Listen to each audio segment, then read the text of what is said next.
फिर से एक बार आज सभी का स्वागत है। ये 29 जुलाई ट्यूसडे की रिवाइवल प्रेयर में सबका स्वागत है। और आज हम एक व्यक्ति के बारे में देखेंगे जिनका परमेश्वर ने रिवाइवल में बहुत इस्तेमाल किया। बहुत बार हम बहुत सारे आदमियों के बारे में, पुरुषों के बारे में, परमेश्वर के दासों के बारे में देखते हैं, पर साथ ही साथ ये रिवाइवल में परमेश्वर ने कुछ महिलाओं का भी इस्तेमाल किया है। और आज से 100-200 साल पहले परिस्थिति कुछ अलग थी महिलाओं के लिए कि उनका सेवा में आना और सेवा उनके द्वारा होना, ये थोड़ा सा उस जमाने में भी बहुत ही एक संघर्ष का काम था। तो उसमें भी परमेश्वर ने एक स्त्री का इस्तेमाल किया जिसके बारे में हम आज देखेंगे, और उसका नाम है फीबी पाल्मर। फीबी पाल्मर करके एक महिला है जिसका जन्म 1807 में हुआ और जिसकी मौत है जो 1874 में हुई है। तो उसका नाम है फीबी पाल्मर।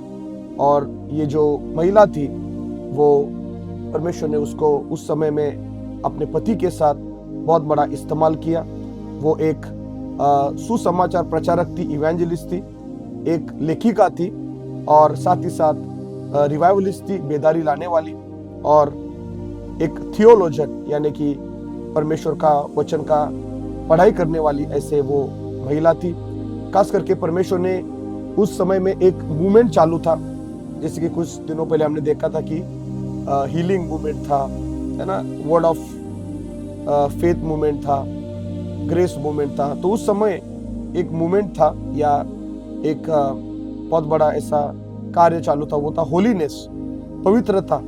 और वो पवित्रता का मूवमेंट इसलिए चालू था क्योंकि उस समय में हमने देखा कि जब महान जागृति आई थी, फर्स्ट ग्रेट अवेकनिंग, उसके बाद है ना सेकेंड ग्रेट अवेकनिंग, पहली महान जागृति, दूसरी महान जागृति, उसमें क्या हुआ था कि लोग पीछे चले गए थे, अलग अलग व्यसन में लोग थे, अलग अलग बड़े बड़े बार्स में वो जाते थे और नाचना गाना, मेहनत करना, जुआ खेलना, ऐसे सब चीजों में जो लोग पहले परमेश्वर की प्रार्थना करने के लिए अमेरिका जैसे देश में आए थे, उन्होंने अब ये सब छोड़कर वो अंधकार की परिस्थिति में चले गए थे। तो ऐसे टाइम पे पवित्र जीवन जीना ये कितना जरूरी है, ये एक टीचिंग वहां पे आया।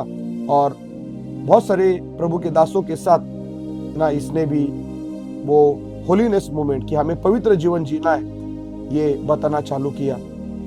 और बचपन से ही एक अच्छे परिवार में ये फीबी का जन्म हुआ और घर में रोज दुआ होती थी, प्रार्थना होती थी, सेवा करना चाहिए ये बताया जाता था। और जब वो उम्र के 20 साल की हुई, है ना, उस समय जल्दी शादी होती, तो 20 साल की उम्र में उसकी शादी डॉक्टर वाल्टर पाल्मर करके एक होम्योपैथिक डॉक्टर थे, उनके साथ उनकी शादी हुई। और जब शादी हुई उसके बाद, है ना, उसके लिए बहुत तकलीफ का समय था। कभी कभी उसको ऐसा लगा रहेगा कि देखो, है ना, परमेश्वर ने मेरी प्रार्थना सुन ली, है ना, कम उम्र में, अच्छे उम्र में शादी हो गई है, शादी भी डॉक्टर के साथ हो गई है और अभी कुछ टेंशन नहीं है ना, सब कुछ मेरा लाइफ सेटल है, मेरे पति भी प्रार्थना करते हैं, अच्छे विश्वासी है, उनके पास पैसा है, सब कुछ अच्छा है ना। कभी कभी हमें लगता है कि ये लाइफ बहुत अच्छी चल रही है मेरी, पर मैं हमेशा बताता हूँ कि कभी भी कुछ भी हो सकता है, क्योंकि हमारा सिर्फ भरोसा हमारे परमेश्वर पे होना चाहिए। और कुछ दिनों के बाद ऐसा हुआ कि, है ना, उसको कुछ बच्चे भी हुए, पर उसके पति डॉक्टर होने के बावजूद भी कुछ बच्चों का बचपन में ही डेथ हो गया है। कुछ लोगों का जब, है ना, वो छोटे थे तब उनका मृत्यु हो गया है। और ऐसे टाइम पे वो बहुत ही दुख से जा रही थी, परेशानी से जा रही थी कि ये सब क्या हो रहा है परमेश्वर, बचपन से मैं दुआ कर रही हूँ, प्रार्थना कर रही हूँ, तेरी सेवा करती हूँ, तेरी पवित्रता के बारे में मैं विश्वास रखती हूँ, हम कलीसिया जाते हैं, सब कुछ करते हैं परमेश्वर, फिर भी ऐसे मेरे जीवन में क्यों। और शायद से इस सुबह के वक्त आप भी ये सोचते रहेंगे, है ना, कि मैं एक अच्छा विश्वासी हूँ, अच्छी विश्वासी हूँ, मैं सब कुछ प्रभु में कर रहा हूँ, फिर भी मेरे जीवन में ये दुख क्यों क्यों मेरे जीवन में ये तकलीफ, है ना, हमें मालूम नहीं है। पर मैं हमेशा बताता हूँ कि जो भी हमारे जीवन में आए, हमें परमेश्वर के ऊपर भरोसा रखना है कि प्रभु, वी डोंट अंडरस्टैंड, हमें मालूम नहीं है क्या हो रहा है, पर प्रभु अगर मुझे इस टाइम पे कुछ करना है तो मैं तेरे ऊपर ही भरोसा रखता हूँ, तेरे हाथों में मैं गिरता हूँ। और ऐसा करते करते उसने आगे वापस प्रार्थना में अपना जीवन बिताना चालू किया और उसने कहा कि देखो परमेश्वर, हालात खराब है पर मैं तुझे नहीं छोड़ूंगी। और परमेश्वर के पीछे वो जाने लगी। उस टाइम पे जब ये सब चीजें उसके जीवन में चालू थी तो उसकी मुलाकात है उसके एक खुद के बहन के साथ हुई। उसकी बहन, उसका नाम था सारा लैंगफोर्ड।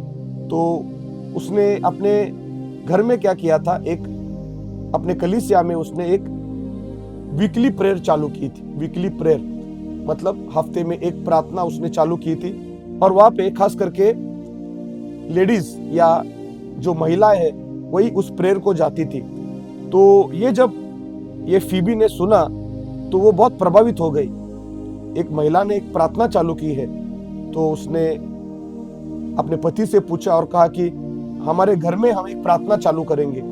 और वो प्रार्थना कभी होती थी मालूम है क्या? ट्यूसडे को होती थी।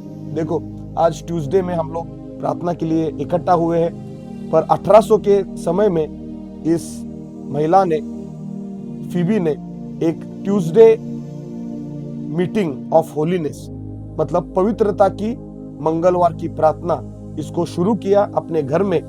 और कुछ ही दिन में वो प्रार्थना इतनी पावरफुल होने लगी कि उनको अपना घर को तोड़कर बहुत बड़ा हॉल बनाना पड़ा, क्योंकि बहुत सारे लोग आने लगे। और कुछ दिनों के बाद आदमी लोग बोले कि प्लीज हमको भी इस प्रार्थना को आने दो, हमारी पत्नियां इस प्रार्थना को आ रही है, उनका जीवन बदल रहा है, हफ्ता भर वो इस प्रार्थना के बारे में बात करती है, तो हमको भी इस प्रार्थना को आने के लिए इजाजत दी जाए। और पति लोग भी आने लगे। उसके बाद बड़े बड़े बिशप लोगों को पता चला, सेवक लोगों को पता चला, थियोलॉजन लोगों को पता चला कि यहाँ पे प्रेयर हो रही है ना, और वो भी आने लगे। तो आज मैं ये बताना चाहता हूँ परमेश्वर के लोगों, है ना, कि कभी कभी हमको सेवा करनी है। क्या सेवा करूँ, कैसे करूँ, किधर स्टार्ट करूँ, है ना। सबसे बहुत अच्छा जगह से आप सेवा चालू कर सकते हैं, वो है आपका खुद का घर, है ना। आज जो जगत में बड़े बड़े बिजनेस है ना, ये गूगल और ये एप्पल और, है ना, ये बड़े बड़े जो आज ब्रांड्स बने हैं, उसकी शुरुआत किसी घर में हुई, अपने घर के गैराज में, अपने घर के कमरे में, है ना, उन्होंने शुरुआत की है। एक मैं पास्टर के बारे में भी लास्ट टाइम आपको बताया था, कनाडा में उनका बहुत बड़ा चर्च था, यूएस में। तो वो चर्च कैसे चालू हुआ? उनके घर में। कैसे स्टार्ट हुआ है? प्रार्थना के द्वारा। अगर आपको पता नहीं है कि क्या करना है, आप आपके घर में प्रेयर चालू करो, है ना, प्रार्थना करो। जो 2-3 लोग आप पहचानते हैं उनको एक साथ लाओ और प्रार्थना चालू करो। देखो वो ये जो प्रेयर है उसको बाद में बहुत विस्तार हो जाएगा, बड़ा प्रभु का काम होगा।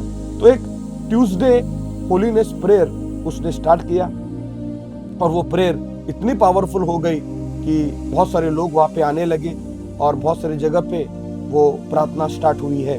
उसके बाद क्या हो गया है कि उसने महिलाओं के लिए भी कुछ सेवा करना चालू किया।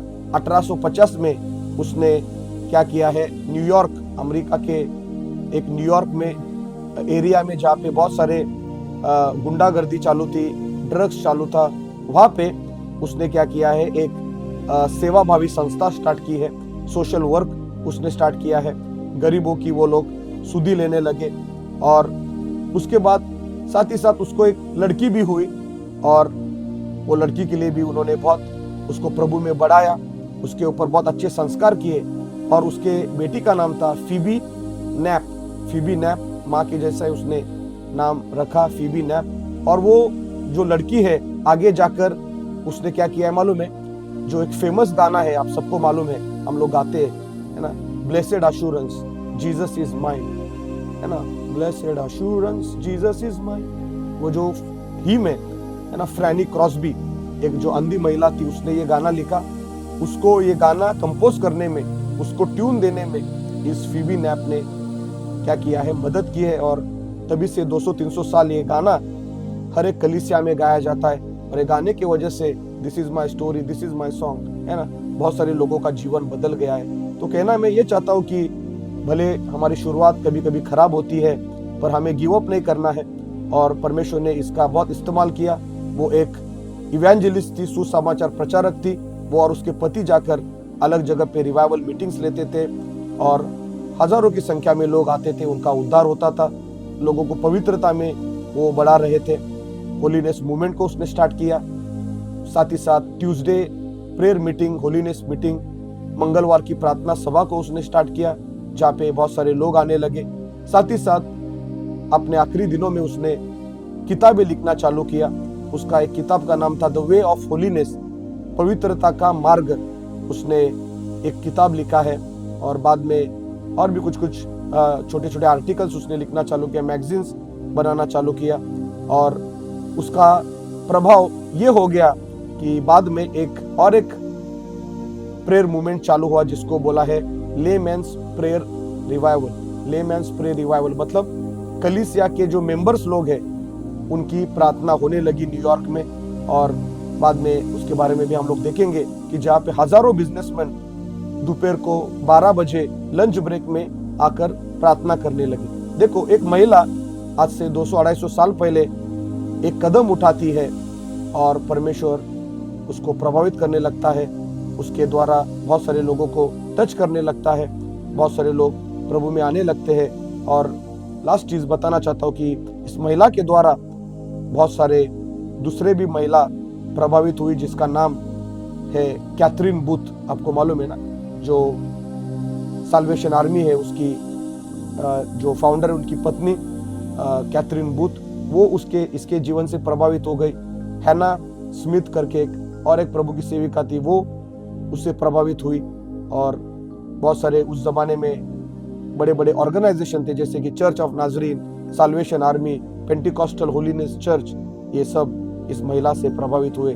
तो आज इधर ही हम लोग रुकेंगे और ये दुआ करेंगे कि परमेश्वर, उस समय में इस महिला का तूने इस्तेमाल किया, प्रभु आज मेरा इस्तेमाल कर। God bless you.